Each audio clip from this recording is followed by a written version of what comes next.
السلام علیکم ورحمۃ اللہ وبرکاتہ۔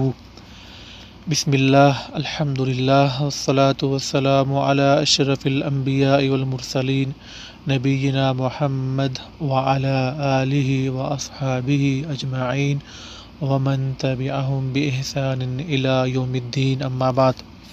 آج ہمارا کتاب التوحید کا تیسرا بیان ہے، اور ہم نے پچھلے بیان میں کہا تھا کہ ہمارا مقصد حیات اللہ کی عبادت ہے۔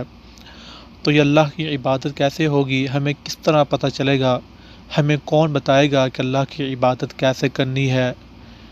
تو اس کے لیے اللہ رب العزت نے قرآن پاک میں بیان کیا، وَلَقَدْ بَعَثْنَا فِي كُلِّ أُمَّةٍ رَسُولًا أَنِ اعْبُدُوا اللَّهَ وَاجْتَنِبُوا الطَّاغُوتَ، کہ ہم نے ہر بستی میں، ہر قوم میں، ہر شہر میں، مطلب ہر جگہ اللہ رب العزت نے انبیاء کو بھیج دیا۔ کوئی بھی زمین میں ایسی جگہ نہیں ہے جہاں پہ انبیاء نہ آئے ہوں۔ اور جیسا کہ ہم جانتے ہیں کہ محمد رسول اللہ صلی اللہ علیہ وسلم اللہ کے آخری رسول ہیں۔ آپ صلی اللہ علیہ وسلم سے پہلے 1,24,000 کے لگ بھگ انبیاء آئے، تقریباً اتنا یا اس سے کم یا زیادہ۔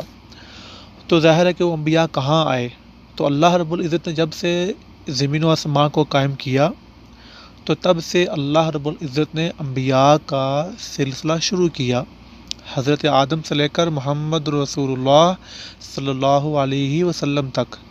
تو ہر جو پہلے زمانے میں جو قومیں تھیں، جو ملک تھے، جو بستیاں تھیں، ان تک انبیاء کو بھیج دیا۔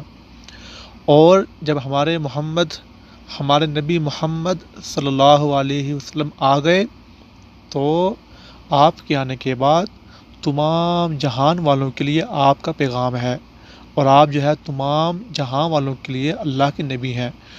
تو ان تمام انبیاء نے کیا پیغام دیا آ کر، کہ اللہ کی کرنی ہے عبادت، واجتنب